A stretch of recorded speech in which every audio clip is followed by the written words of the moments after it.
Takže čau lidi, vítám vás u dalšího videa na mém kanále.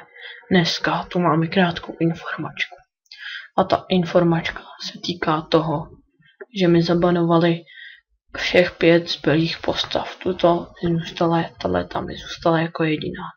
Nevím, proč to vůbec podpora udělala, ale prostě naštvali mě tím. Nevím, jestli Šejka budu nadále hrát a točit z něj, protože nevím, jak to má na jednu postavu cenu nebo ne.